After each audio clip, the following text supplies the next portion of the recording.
from Squawk Box Rabbit Hole Recap is here to compete at the 6:30 Sorry, a.m. Becky. Becky, quick, we're coming for that ass, girl. What did I tell her? Oh, if she donates to OpenSats, we'll stop competing with her. Yes. I just realized, by the way, Marty, that I forgot to tell the freaks when we were going live. That's on me. Hand up. Ninja Luncheon on them. Hand up. We're Gold Podcast now. The price of gold is $4,114. Pound drone price. It's crashing. Are we gonna read it? Are we gonna read it every episode now? What is it in Bitcoin terms? In Bitcoin terms? Oh, I just had this chart up. Like, jokes aside, I think that's actually probably one of the most important metrics is Bitcoin price and gold, because we haven't hit an all-time yet. We're not in a bull market until we pass the all-time high gold price. We bounced off a low, currently sitting at 26.59 ounces of gold per Bitcoin. I mean, fell as low as 25.53.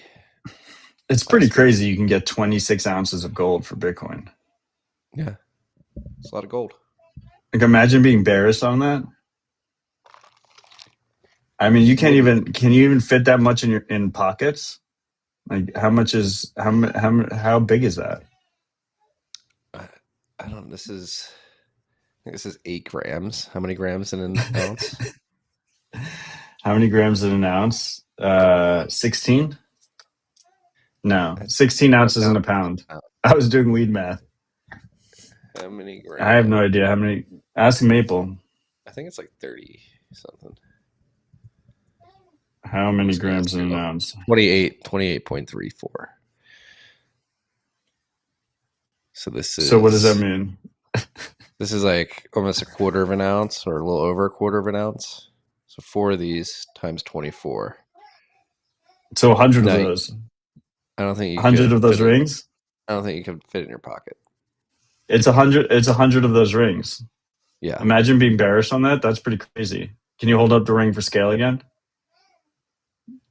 Bitcoin's currently 100 of these. Nice. 100 of these. Yeah.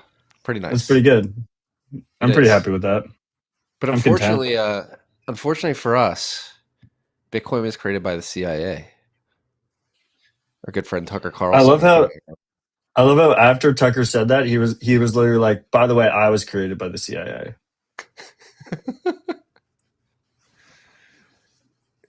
I mean, that's kind of what he said. He was like, my dad was the CIA, and his dad was half his gene pool, so yeah, he was literally at least half created by the CIA.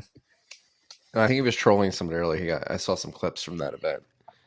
Beyond the gold clip, he got triggered when somebody referenced the fact that his dad was in the CIA and alluded to Tucker being deep state. Well, Tucker's done. Look, there's a bit of a love-hate relationship there with me and Tucker, but because he's done a lot of good shit. But also, I'm overwhelmingly positive on Tucker, but we do have our qualms. Well, I disagree. I'm definitely not overwhelmingly positive, but 3 months. I mean, 3 months ago, he was like, yeah, I just found out that my dad was in the CIA. It's like he's been on the record saying his dad was in the CIA way before that. Yeah. I think it was his Candace Owens interview. He said that. Mm-hmm. And then, of course, he's just constantly shilling Telegram and fudding Signal. Which his brother Elon was also doing this week.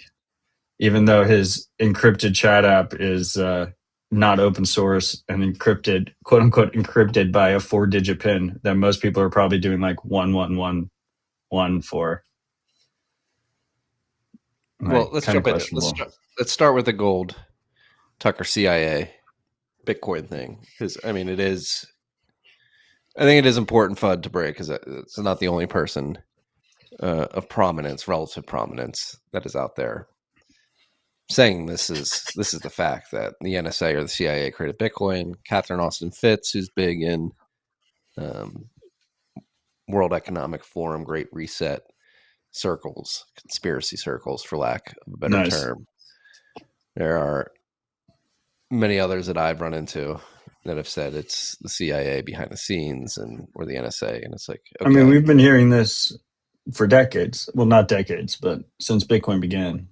Yes, and I remember it's one of the first pieces of quote unquote FUD that I heard when I was investigating Bitcoin, 12 years ago.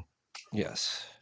And Parker and I actually earlier this year, when Tucker started running with this line publicly, had a conversation. We actually recorded a podcast about it. It's like, okay, let's run with the assumption that the CIA, the NSA, the deep state, whoever actually did the Jews create Bitcoin. Like, let's assume that they did. Could you still have confidence that Bitcoin is what it is? And you can. Yeah. And I tweeted this out last night. Even if the CIA did create Bitcoin, anyone who is so driven and or capable can audit the code to determine whether it does what it's supposed to do. Yeah, the whole point is we don't have to trust the creator, right? First of all. And then second of all, I mean, I think even a more interesting conclusion is, so then you say like, oh, okay, you don't have to trust the creator, but maybe the creator, it's alleged or believed that the creator has maybe a million coin that's just sitting there, right? That could be dumped on the market. I mean, I would go to argue that probably historically and continues to be the biggest threat to Bitcoin is the American deep state and affiliated entities. So like if they have a direct incentive to see Bitcoin win, that's bullish as fuck. It's like the most bullish conspiracy theory ever. Yes. And it's like it's a ridiculous reason not to own Bitcoin. It's like, oh yeah, well, like the people in charge created it and have a massive incentive to see it succeed, so that's why I don't own it. It's just retarded. Well, Tucker, during that clip at the TP USA event, he was saying, well, they're using it to funnel us into this digital panopticon CBDC world. And that's this is where this argument really loses teeth, because they equate Bitcoin to a hyper controllable CBDC surveillance coin. And I think they basically use the transparent ledger and the chain heuristics that can be used to follow UTXOs to try to determine, to guess who owns what Bitcoin. And they really latch on to that and say, this is how the government's going to control you. They're going to be able to see everything you do. And as we know, we've been discussing for years, yes, this is a half truth. Yes, this is the case. If you use Bitcoin flippantly and not unintentionally, but without the intention of using it privately, by using the tools that exist, whether it's CoinJoin, PayJoin, which is a form of CoinJoin,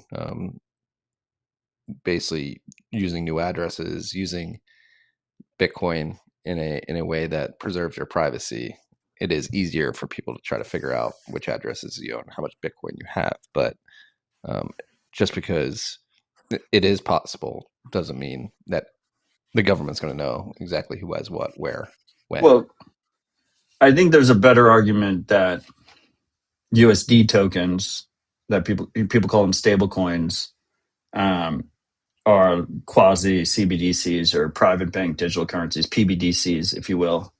And I think there's a tendency by people, including Tucker, to conflate, broader crypto with Bitcoin. And it's probably more like that. Like, I don't think Tucker's gone deep on the probability analysis surveillance tools that are used on Bitcoin and the different tools that people can use Bitcoin with to use it as freedom money. It's probably more of a, and he's directionally correct on that, right? Like USD tokens that are operating on blockchains provide the state and affiliated corporate entities a ton of control over people's lives. And it is something that we should push back against. I think the creator, regardless of who you think the creator is kind of irrelevant to that. I see Soap Miner, our favorite soap maker, zapped us 21,000 sats in the Primal Live chat. He said, "Good morning, freaks. Soap Miner accepts CIA PSYOP sats." And that's a perfect example, right? He zapped us 21,000 sats, which is about $21 through Lightning. And I have no idea. We have no idea what UTXO funded that transaction. We have no idea how much money he has. We have no idea his transaction history. That's incredibly powerful. Yeah. No other protocol allows for that. No, At go scale. buy some soap. He only accepts CIA PSYOP sats. He only accepts sats, period. Did you see his new ad that his wife did? I thought that was AI. No, that's his wife. Is that really? Logan, go to primal.net/Odell. It's one of my recent retweets. Let's play the clip. Oh, this is not the one I... Are you seriously still using chemical-filled commercial soap? Let's change that now. Soap Miner's soap lets you ditch chemical-laden brands and choose a smarter, value-driven clean. While mainstream brands poison their products with synthetic detergents, parabens, and unpronounceable chemicals, Soap Miner brings you pure tallow soap your ancestors trusted. The base layer of our soap is just 3 ingredients: grass-fed beef tallow, lye, water. That's it. The scents come from pure essential oils and the color from natural clays. Everything natural and pure. These bars cleanse without stripping your skin, moisturizing naturally while commercial soaps leave you dry and irritated. We handcraft every bar using time-tested methods, 0 synthetic garbage, 0 toxic chemicals, 0 mystery ingredients seeping into your body. 1 bar will last a month, while commercial soap dissolves after days because real ingredients have staying power. We demand Bitcoin because we recognize true value just like you do. Stack quality soap like you stack sats. Get Soap Miner's tallow soap today. We only accept Bitcoin. Soapminer.com. It's a beautiful thing. I used this morning to shave my face. That's the way. I haven't showered yet. I will shower after this and use the soap to wash myself. I already showered today. I traveled with the bar of Soap Miner. We have Mab21, Zap 21,000 sats. He says, "Good morning, great soap."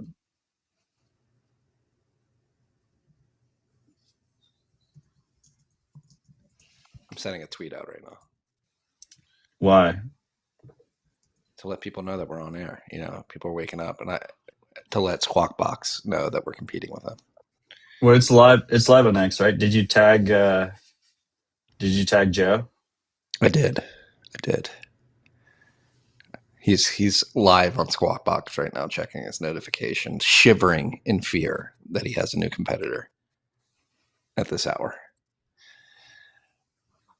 But let's continue the thread, Tucker. Bitcoin's a CIA creation. No, seriously though, this Elon's Sorry. Elon's been on a complete. I threw us on a ridiculous tangent. I apologize, freaks and Marty. Continue. He's been on a complete propaganda tear with this X private chat. It is a bit disgusting.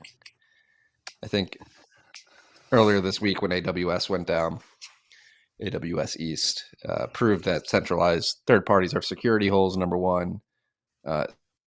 Was affected by this. Many other services were affected by this. I was recording a podcast on Riverside Monday afternoon and had to stop and reschedule it for yesterday because Riverside AWS went down on AWS. We could not even record during it. That was actually an illuminating moment of how dependent a lot of systems are on AWS.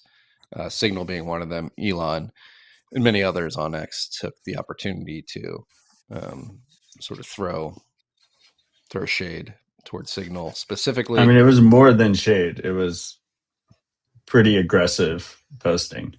Yes. Can we trust X chat? Well, first of all, Primal didn't go down and Strike didn't go down. Which I was pretty proud of. Both centralized, but pretty impressive. Obviously, Bitcoin didn't go down and Nostr didn't go down, which are decentralized by design. I think a lot of people threw some shade that, like, I think it was 30% of Lightning nodes run on AWS. The thing we should be proud of, freaks, is that 70% of Lightning nodes do not run on AWS. Flip the script, flip the narrative. I do think that Elon deserves a lot of credit. That he self-hosts all of his stack, right? Like he's just got like gigantic server farms that host all his shit, including X. So it was it's pretty cool that when half the internet goes down, X doesn't go down, right? I think that's an important service for the world, that you're still able to communicate through X. All that said, look, the way Signal's designed is that you're not trusting the server provider. And this means that Signal's able to operate without hosting their own servers. And they can use a variety of large server operators, you know, AWS being the big one, but you also have Microsoft with Azure. And to a lesser extent, you have Hetzner in Germany. Now, they clearly did not handle their like failover right.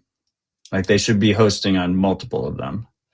But I think the important thing to realize here is what happened was a denial of service, right? You didn't have access to Signal, which sucks. You know, a majority of my life runs through Signal in terms of projects that I operate on and on family stuff. And I just wasn't able to send messages, make calls, stuff like that for 3 hours, which is, you know, pretty lame. But it doesn't actually affect the security and privacy of the Signal protocol. The whole design is that both message content and metadata does not leak to the server operator. That's how it's built. That's how these things should be built if privacy and security is important. Then second piece is, I think it's great to see a encrypted version of DMs on X. This is something that has been desired for a long time. What most people don't realize is part of the reason Signal even exists is because first it was text secure, and Jack, when he was running Twitter, acquired it and acquired the team, including Moxie, and wanted to add encrypted DMs and never added encrypted DMs. Who knows why? Maybe it was technical reasons, maybe it was political pressure, but he never added encrypted DMs. And he then spun it out as an open source project. Even though Twitter owned the intellectual property that became Signal, they spun it out for a common good. And then we ended up having the Signal Foundation and ended up having this nonprofit good for the world, which is pretty fucking cool. Like I think Dorsey actually does not get enough credit for the success that Signal has become. Because if you follow just direct economic incentives, there was no good reason for him to release Moxie and the code out to the public after he failed to implement it. But anyway, all that said, Elon deserves credit for finally adding encrypted DMs into X. It's strictly better than regular DMs. Regular DMs, like Elon and all the employees, a lot of employees at X can just read them on demand and your full history of all your DMs. I think people don't really appreciate how crazily dystopian that is. And so X Chat, their encrypted alternative to DMs, is strictly better than that. But at the end of the day, it's first of all, not open source, so we can't verify any claims. I think at a bare minimum, it should be source viewable. So like maybe you can't fork it and monetize it, but at least be able to verify what's running. That's key. And then second of all, it operates on a 4-digit PIN, which even if you pick a quote unquote secure 4-digit PIN, it's trivial to brute force. Once again, as we said, Elon is running all his own servers, including huge AI data farms. So like he can brute force that shit probably in a matter of less than a day, you know, to get access to your messages. And people don't pick secure pins.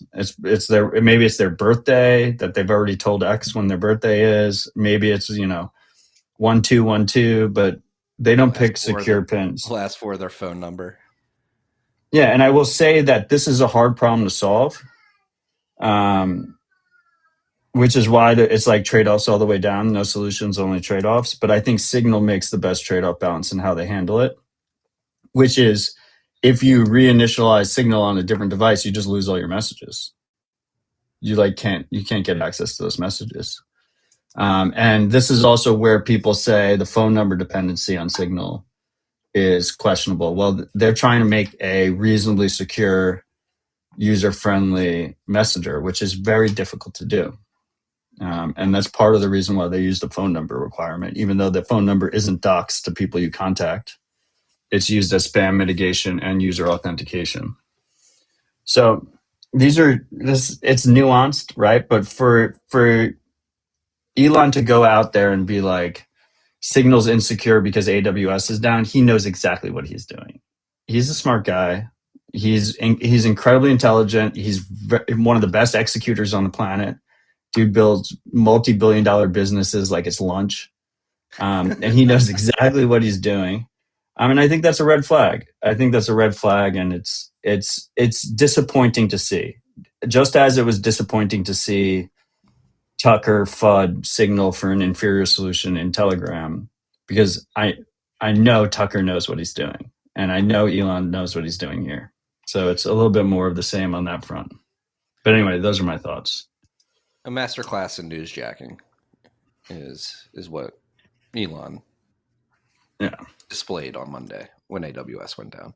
But to your point, I don't think anybody should run with the assumption that XChat is end-to-end encrypted until there is at least source viewable code. No, it's better than DMs though. Like, you can treat it as better than DMs. I wouldn't treat it as secure comms. Or the other piece, by the way, is it's absolutely ridiculous that Amazon going down like stops your communication method. Like I'm not bailing out Signal here. Like, they should make that shit more resilient. And I'm hoping, first of all, there's a bunch of alternatives that are more resilient, including SimpleX, which has some reliability issues, which stops me from using it as my daily driver right now. But you can pick your own server and you can host your own server, which makes it more resilient. Keat, which is not open source, which is an issue. And I'm hoping they open source it soon, but it's cool because it doesn't require any servers whatsoever. It's purely P2P. The problem there is it doxes your IP address, so people should just be aware. You can use it with a VPN if you don't want to dox your IP address, but I'd like to see them be open source. And then finally, White Noise, which is trying to build Signal on top of Nostr, which uses the global relay network, which, once again, the Nostr relay network is kind of similar to Lightning nodes, right? Like, I think people can FUD the Nostr relay network and say 30% are run on AWS. But I think the cool part is 70% aren't. Right. And there's a bunch of Nostr relays that aren't run on AWS. And if you're running a smaller Nostr relay, you can self-host it relatively easily. So I think we have better solutions available to us. In a situation where we don't have Amazon and NSA and stuff trying to stop Signal works. But it was never designed in the threat model of denial of service from major corporations combined with the US government. Like, the US government wants to stop Signal messages from happening. They can't necessarily read them, but they can stop those messages from happening. And we need to have better solutions available to people, I think. Agreed. Funny to note, this was AWS East is the block of servers that went down. And it seems like many systems are highly dependent on this. The CEO of the AWS, or the leader of the AWS unit within Amazon, came out only a couple weeks ago and announced that 90% of the code for AWS was being generated by artificial intelligence. So it seems like the LLMs may not be as foolproof as many Mag 7 tech execs would like us to believe. Who knows if this was the exact cause of it. I just thought it was pretty funny that he came out and announced this, and they had one of the biggest outages that they've had in recent years. Only weekend. Yeah, it's a weird flex. I don't really understand that flex. Coinbase did something similar. Brian Armstrong came out with that kind of flex. I don't think it's really something you should be proud of if you're hosting mission critical infrastructure. But hopefully we see Amazon give us a real debrief of what happened here. But I would say to actual operators, like, if you're running a service, like, you should have failover situations. It's one thing if you're hosting on big tech servers, but you should be able to gracefully fall over to servers hosted by someone else, or at least, somewhere else in the AWS ecosystem, like not US East, if US East fails. I don't think there's been an official postmortem on it, but there were many people on X saying that AWS suffered a massive outage, apparently caused by DynamoDB experiencing a DNS resolution failure and causing a total failure cascade in US East 1. So it looks like a database dependency and a DNS resolution failure. So yeah, I will say Primal, for instance, does not use AWS period, but we're not self-hosting yet, so we'll start self-hosting pretty soon.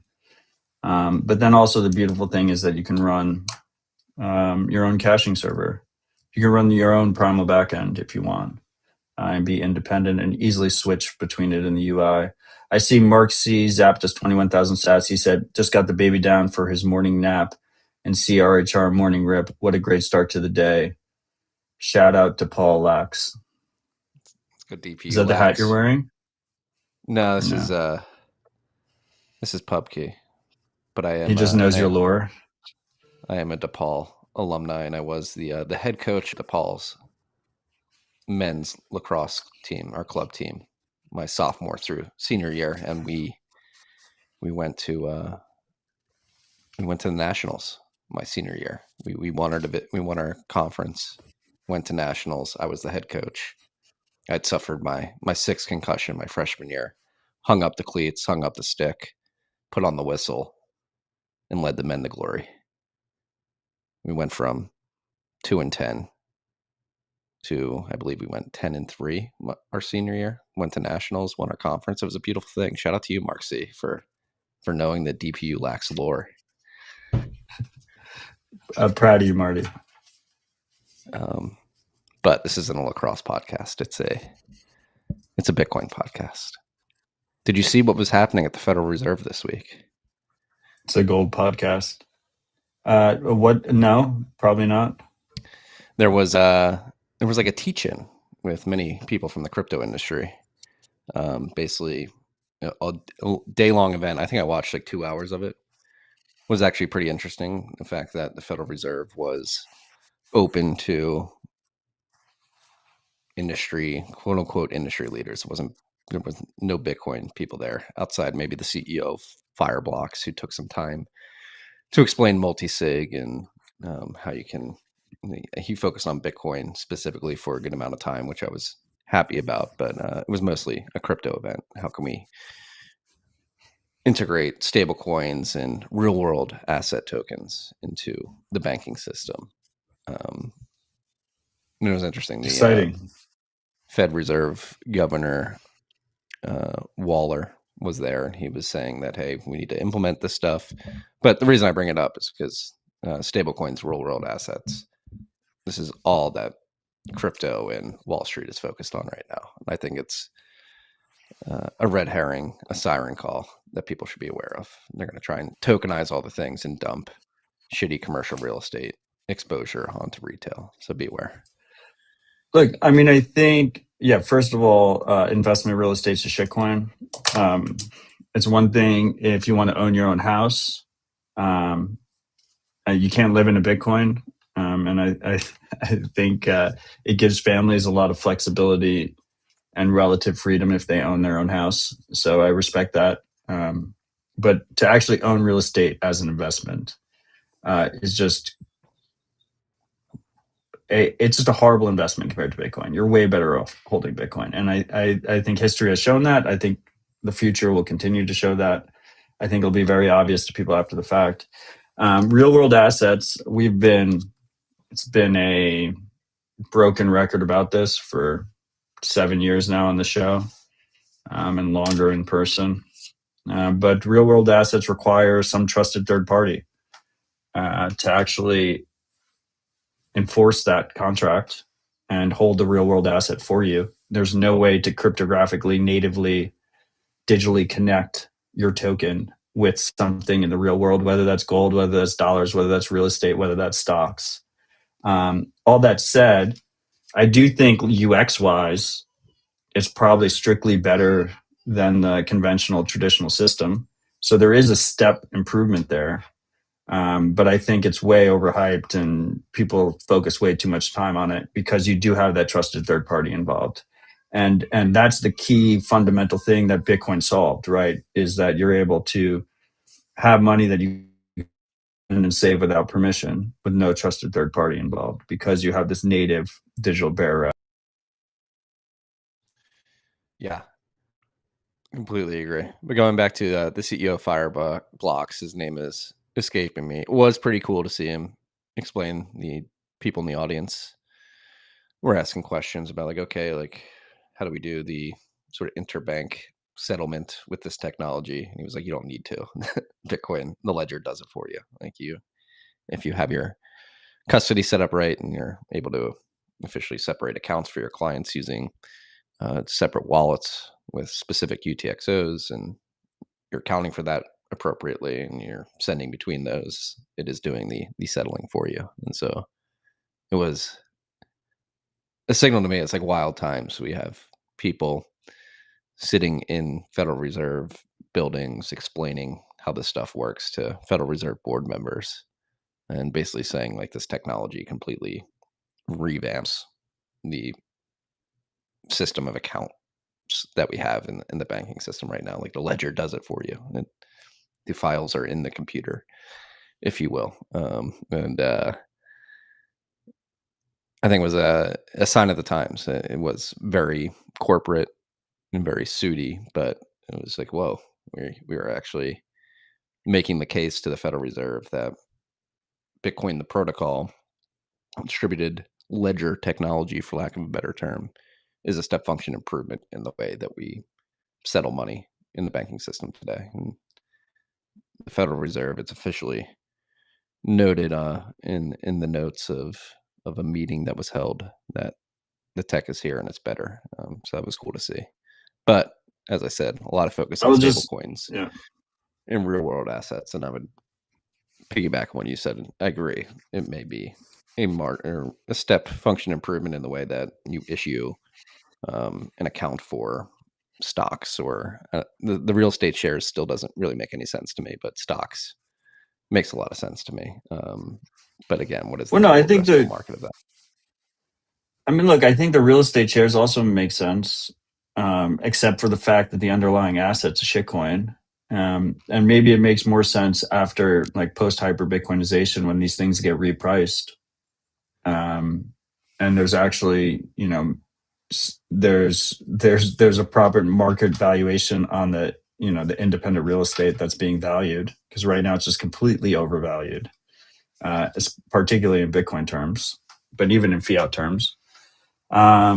But when I say, like, the shares make sense, is because, like, there are people that already do these schemes, and it's very convoluted and difficult for the end user, right? But so, like, if you're going to say all else is equal, and I hate that I'm arguing the opposite side of this, but if you say all else is equal and you're buying 1/100th of a building, pre-blockchain versus post-blockchain, it's like pre-blockchain, you're like signing a contract with someone, you have no secondary capability, you can't then sell it to someone else, you can't easily transfer it.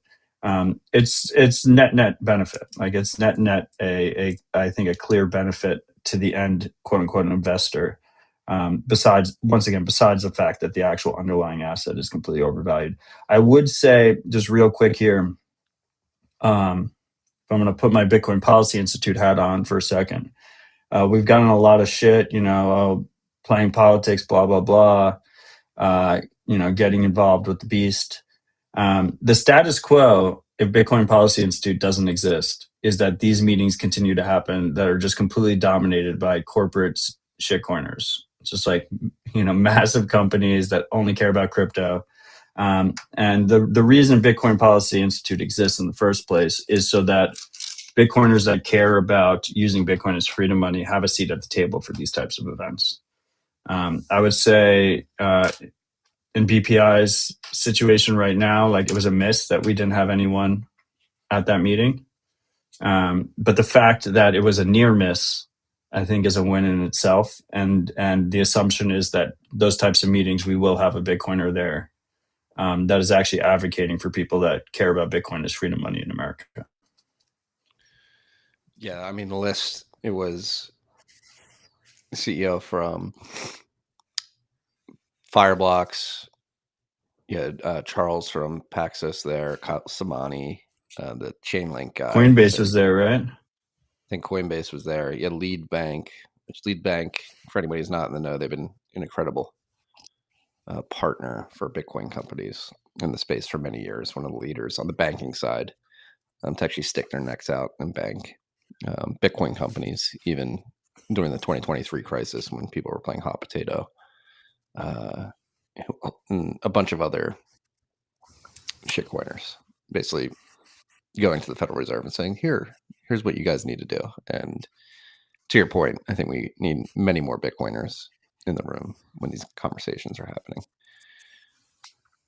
Because like when it comes to things like escrow, and there are very fundamental low-hanging fruit sort of banking functionalities that could bring a lot of value, not only to Bitcoin, but to the banks themselves as it pertains to leveraging multi-sig and using Bitcoin as collateral for lending products. And that really wasn't covered in depth. It was all about tokenization and stuff that should not be a priority right now. We need to recollateralize the banking system with better collateral, and that should have been the focus. It wasn't, but luckily we have the people at BPI working to change that. And on that note, big news out of BPI this week: Connor Brown, who was sort of the lead for Bitcoin and AI within Cynthia Lummis's office, senator from Wyoming, has stepped down from that position and joined BPI as the head of strategy. It's pretty big get for BPI. Congrats to you guys. Well, love to see it. I think wins all around. Yeah, for those who don't know, I think Connor. Yeah, go on. I've known Connor for 8 years now. We met in 2017 when he was a young lad, a young pup in law school. And he's one of those lesser known but highly impactful individuals in the Bitcoin industry. I mean, you want to talk like, okay, Kobe and Ledger were able to sell their podcast for a season to Coinbase for $25 million. Like, okay, good for them. That's great. We haven't been able to, sell RHR to that level. But Connor Brown grew up on RHR and then ended up leading Bitcoin strategy for a senator out of Wyoming, Senator Lummis, I think is a massive, like that alone, RHR's winning just on that front alone. So yes. Huge shout out to Connor. I'm very excited to have him at BPI. I think he's going to gradually then suddenly take a much larger role at BPI. So I'm pretty excited about it. Yes, I will be hopping on an Excel train down to DC to record with Connor for TFTC a week from Monday in the Rumble Studios. We're doing it in the Rumble Studios, so be on the lookout for that. That's exciting. Yeah. Connor's a good friend. I'm happy for him, happy for BPI. And maybe I think we'll be able to expand upon it when we sit down to record, but he's been doing some very big stuff behind the scenes for Bitcoin for many years. And excited that he's now moving into I think he's going to be able to, he'll be able to speak more freely now too. Yes. So we'll be able to see Connor unleashed. It's going to be a beautiful thing. A lot of work to do. And to that note, I've been talking to Connor behind the scenes, and I feel like he'd be comfortable with me relaying this, but I know this is a core initiative for BPI too, but if you're young, hungry, and suit like the Hill needs more Bitcoiners. The Hill needs more Bitcoiners advising. If you're a young, hungry suit coiner, we need you. Uncle Satoshi needs you. Uncle Satoshi needs you.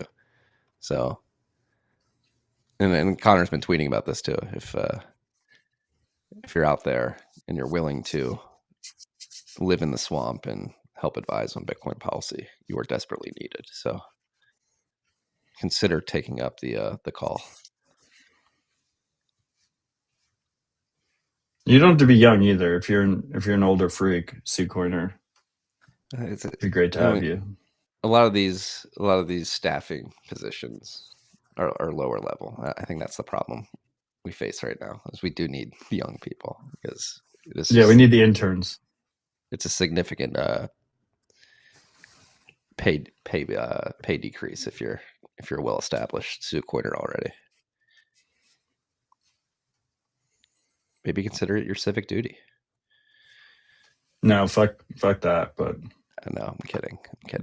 Your Satoshi duty. Yes. Trying to look for things to talk about. It's been a pretty slow news week outside. Well, of let's AWS. talk about. Can we talk about how SHITCOIN RHR sold for $25 million for a season? I sent Marty a tweet. So if you're not aware, Up Only is Crypto Kobe's and Ledger Status's show. They've had some prolific fucking episodes, to be fair. I mean, the one with Sam Bankman-Fried and Suzu on the same episode, and Martin Shkreli. And Martin's and Martin was like, Shkreli was like, "You're going to jail. You're gonna hate it." They said they weren't going to do another season unless someone bought a $25 million NFT, and Coinbase bought it. And there was this tweet that was like, imagine, so Ledger Status is like basically just turned into a dad poster on crypto Twitter, and he's like building a ranch with like he's got like a flock of children, and someone's like, imagine being Ledger's wife, and just like your co-host just got you $12.5 million for an 8-episode season. And I sent Marty the tweet. I was like, Marty, when are you going to do this for my wife? Hey, I'm trying my best here. Now, the best part of that tweet was because his British co-host has infinite internet aura points. Yeah. Well, I mean, I guess there's more to the story, right? Like, he has some kind of shitcoin investing company that Coinbase bought for $375 million, and part of that was the $25 million podcast sponsorship. Like he hooked up his co-host. He was a good co-host, so he gets a shout out for that. Like, he could have just kept the money himself, probably. And Kobe, I mean, despite the fact that he's a shitcoiner, he is hilarious, and I've been following on X for more than 11 years. But one of the better shitcoiners. Yeah. It was amazing that they avoided, like, it was kind of fucked up that they were like FTX fund people. Yes. They like avoided. Very fucked up. There was no me culpa or whatever on that. Like, there was never like I'm sorry, I fucked up. No, to Kobe's sort of aura point, like he's evaded this his whole career. I mean, he was prolific early days back in like the 2014 to 2017 era for. Yeah, he's been around forever, calling tops and bottoms.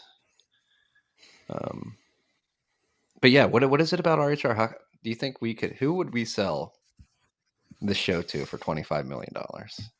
It doesn't exist. It's never going to happen. We're about $25 million short on being comparable to their acquisition. It is there. I mean, but we get zaps. Like, what is? We get zaps, so we got that going for us. We do. But what is it about this show, this format? Are we too boring? Like, remember last cycle when Up Only was very popular. It's like the shit they're talking about. I mean, like to your point, like FTX, they're front men essentially, and that blew up, and these people are able to maintain. Dude, personal responsibility is not sexy. It's not. Like, telling people like you have to do like a long grind of like being conservative, raising a family, and saving hard money is just like not. There's no mass appeal there. Like, we exist for the ride or dies, and that's fine. Like, once again, to the Connor Brown point, like, we have a super strong rabbit hole recap mafia. Like, one of the coolest things about 1031, for instance, is a bunch of the companies we support, the founders grew up on rabbit hole recap. It's the coolest fucking thing. I don't know if you saw Million posted one of the freaks said that we curse too much, and Million responded, and his daughter, who's working at Primal now, like has been listening to Rabbit Hole Recap since she was like 12, and he's like, she turned out fine. Like, that's crazy. That is crazy. They're children that are adults now. They're adults that were that are running portfolio companies at 1031. Yeah, it's like, that's cool. We're old, dude. We've been in this game for a while. $25 million might be slightly cooler, but that's pretty cool. That is cool. We're not in it for the money. We're here for the tech. Yeah. We're in it for both, but yes. Yeah. Now, if anybody just wants to give us $25 million to split down the middle, we'll throw you some sats. Dude, the funniest part is it's an 8-episode season. Like, we do 52 episodes a fucking year.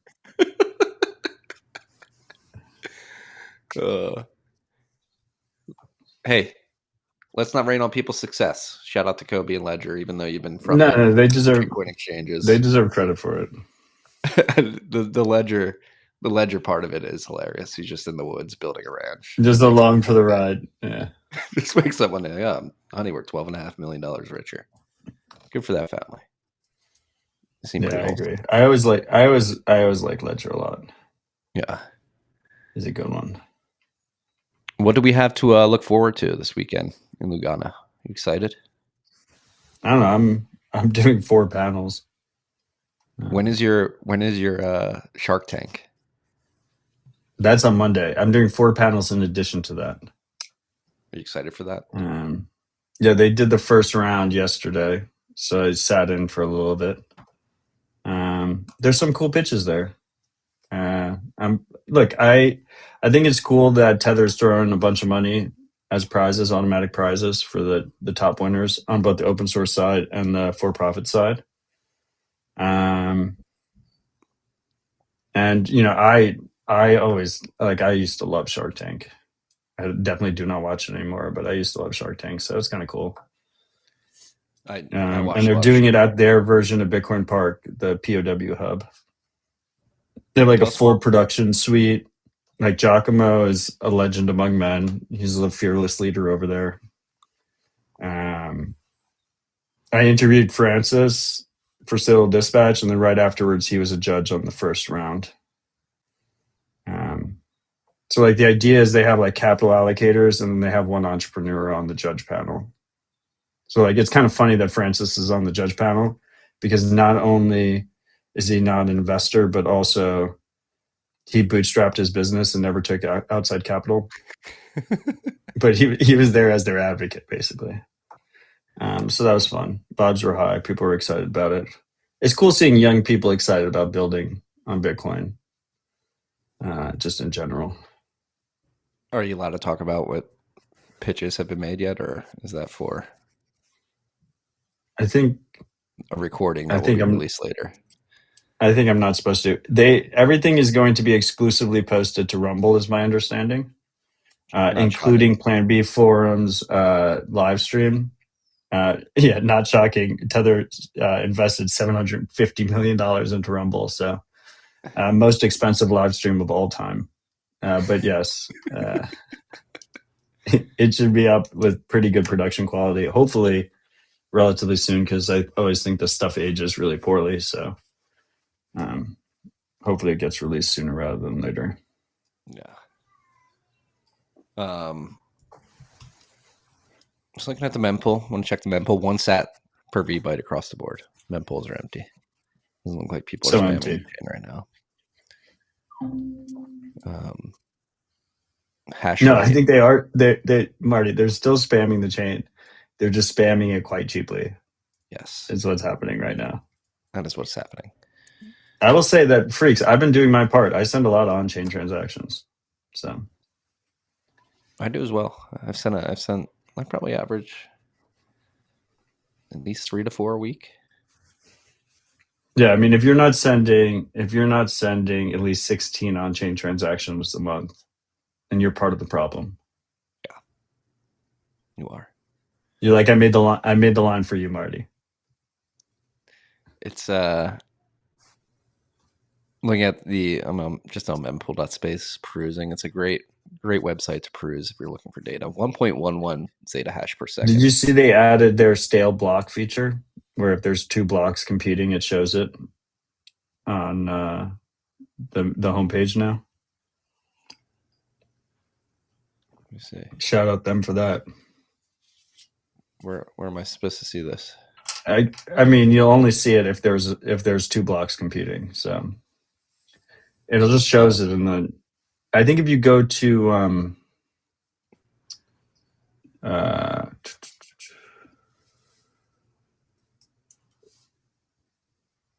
Foundry and Antpool had a block that was competing. Block number. Let's see if I see it here while scrolling. Scroll. No, I can't find it. But they had a block that was competing. That was 2 blocks next to each other. I'm trying to look for this. If you go to, well, let's see if I can find it.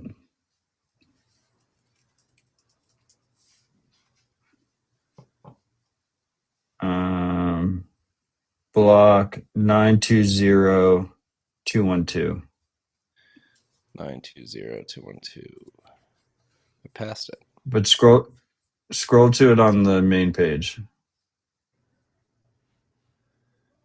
I'm way behind. You can scroll to it on the main page, 920.212. I'm in the process. I was down at like 919. And you can see 2 blocks there, just back to back. It's pretty cool. 212. I mean, I think it's intuitive how they display it. And just for the freaks that maybe are newer and don't know what a stale block is like sometimes you have at the chain tip 2 miners find a block at the same time, and then there's basically a race on which block gets mined on top of with the next block. It's 920.212. Yeah, I'm not seeing it in my UI. Okay, well, I see it right here. Interesting. You can click the stale block, which is kind of cool. Anyway, I think it's a simple, nice UX improvement because it does happen a little bit more frequently than people realize. Technically, not a fork. It only becomes a fork if both sides get mined on top of and continue in continuity. It happens more often than people think. Yeah, I wonder why. Part of the reason why we want very strong block propagation, where newly mined blocks get transferred through the network very quickly. Obviously, it sucks for a miner if they mine a block and then someone else gets the reward for it. Yeah, it makes you feel like a loser too. It's like I mined the block, but everybody else chose this guy's block and built on that. What about my block? It was perfectly valid.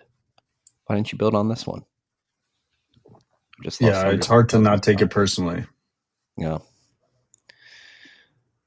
was going to say, though, looking at the mining section, 1.11 zeta hash per second over the last week. And I just think it's crazy since we've passed a zeta hash, 0.11, we're adding an exahash, almost immediately. Or that'd be 100 exahash. Yeah, I mean, there's so many things with Bitcoin that just you're sitting there laying in bed and just blows your mind. Like that one Bitcoin is worth 100 of your rings. Yeah. Just like what the fuck? And these rings, this ring is more than double the price. We're doing it, guys. It was. Is that a Mene? Yeah, it's Mene. So I can track it on the website. Yeah, my wife's jewelry portfolio is up a ton. Yeah. Now, Roy, if you're listening, it'd be great to price it in Bitcoin. You don't need Roy to do it. You can download opportunity costs and do it right in the UI. I know, but it should still, for all the users of Mene that don't have your extension, they should be able to just tab BTC as the denominator. Yeah. We've got an upwards difficulty adjustment of 5% coming in a little over 900 blocks for 6 days. So, by the way, I have a bug report for opportunity cost. What is it? Big numbers. It messes up with big numbers. I went to Forbes rich list. Mm-hmm. Go to Forbes real time rich list. Why were you on Forbes rich list? Just aspiring, trying to dream big. What do I have to have an excuse for why? Yeah, you see, it messes up the numbers. I'm seeing Elon Musk is worth $487.5 billion, which is 4,449,414 Bitcoin. Is that correct? It sounds right. Yeah, that does sound right. No, yeah, it was wrong for me. It was way low. Maybe I'm on Firefox, so maybe it's Chrome specific if you're using Chrome or Brave. Yeah, it was on Chrome. Yeah. Anyway, bug report submitted. I've done my duty. All right, thank you. I'll hit up Moses, let him know. We need to work on this. It is open source too. You can make a PR. Try to fix it. I just did. Okay. I like the the analog PRs are the best PRs or issues. It's not even a PR. PR would involve me doing code change. Now you got me on Forbes rich list. We got Elon, Larry Ellison, Zuck, Bezos, Larry Page, Sergey Brin, Bernard Arnault and family, Steve Ballmer, Jensen Huang, and Warren Buffett. I mean, it's pretty crazy seeing it in Bitcoin terms, right? Yeah. If we aggregate all these together, 1.3, 1.4, it's 2.7, 1.4, that's 4.1, 1.7, that's 5.8, 1.7, that's 7.5, 1.9, 9.4, 2.1, 11.5, 2.3, 2.3, 13.7 or 8, 3, 16.7, and then 4.4. That would be 22.1 million. If 22.1 million is the aggregate wealth of 22.2 million. 22.1 million Bitcoin is the aggregate wealth of the top 10 billionaires in the world. Yeah, definitionally overpriced, right? Yeah, the 10 richest people in the world. Literally can't happen. Once we move to a Bitcoin standard, they all have to scramble. Who on this list has Bitcoin? Zuck's mentioned it. Elon definitely. Elon, Zuck. I think Bezos has mentioned it. But I think everybody. Yeah, go on. Warren Buffett may be the only one in the top 10 that doesn't have Bitcoin. And he's old. It's fine. Elon, what? You said his net worth is 4 million Bitcoin? 4.4. Yeah. Million. Like he probably has what, like 100K Bitcoin? Like actually to his name? Would not be shocked. Yeah. So he's way underexposed to Bitcoin, regardless of how you cut it. Because there's no way he has anywhere near 1 million Bitcoin. But Bitcoin was created by the CIA and the price is crashing, so it doesn't really matter. We're a gold podcast now. So is SpaceX. It tends to be bullish. What was that? I said SpaceX was also created by the CIA. It tends to be bullish. Yeah. Facebook was created by the CIA. All the most valuable things tend to be created by the CIA. That is true. I can hear my children rustling outside the office door. We scheduled this early, not only to compete with Squawk Box, but I like my. We can wrap. You want to read shout outs? Oh yeah. We got shout outs. I was gonna say, I really enjoyed driving my boys to school, and we have to get on the road here in about 15 minutes. I shouldn't be an absentee father in the morning, especially with a new child. Wow. Holy crap. I agree. Rabbit hole recap, 379. Stay humble, stack gold. Pringle Mac, 95,000 sats. Been MIA, busy being the change we want to see in the world, but still never miss a show. Prison Island time makes live rips a bitch. Keep back to basic principles alive. Stay humble or get wrecked. See you two freaks in person somewhere in 2026. Love, Sil and Tony. Sil and Tony, we love you. Thanks, Sil and Tony. Appreciate Sil, you guys. we need to catch up. Ride or die. Stimmy.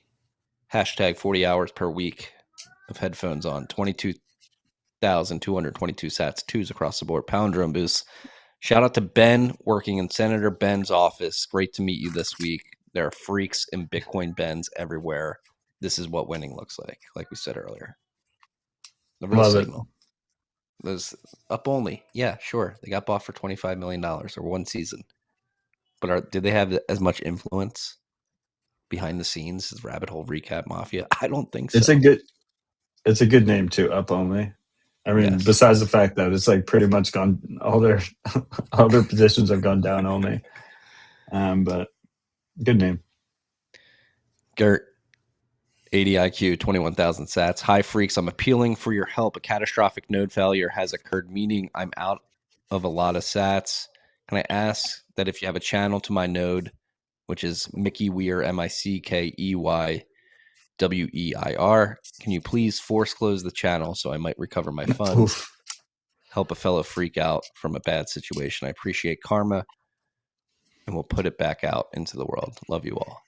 Dang. Well, that's fucked up. Hope for the best there. Yeah. Beware, freaks. I've lost a lot of sats running Lightning nodes, freaks. If you don't want to deal with that, consider listening to the rip that I had with Francis on Civil Dispatch, your favorite podcast app. Did you guys touch on this? Touch on AWS? Was it going on as you guys were? Well, no, he just uses. I mean, Bull Wallet just uses Liquid at rest. It's like Moon, but with Liquid. Yeah. Spoiler. Yeah. And so instead of doing on-chain swaps where your fees get ridiculous, it just uses Liquid swaps, which are like a regular Liquid transaction is like 33 sats for a transaction, super cheap. I like the trade-off. And then of course you have. Yeah, I mean, the trade-off is that you have to trust Liquid, but he has an auto swap feature in the app. So once you hit 2 million sats, 1 million of the sats go to on-chain so that you reduce your exposure, which I like that idea. I like the idea of graduating people into stronger custody. And that's my threshold for fat UTXO, million sat UTXO. That's a good one. It's a good one. Yeah, I think you could probably push it, but a million solid. Like you could probably put like fee wise, you could probably push it to 100K sats, but I like 1 million sats. No, $1,000 now, $10,000 maybe by the end of next year. Who knows? Dude, people are like fading $1 million Bitcoin right now. Have you noticed that? Yeah, bullish as fuck. I love that. I love that sentiment. People are really down on the coin right now. That's when I'm most bullish. I'm not going to tell you to smash buy because historically telling people to smash buy on the show has led to it's down only precipitous decline in the price. So consider staying humble and stacking sats about it. Yes, and we will end on that because my boys are getting yelled at, and I think much love. Peace and love, freaks.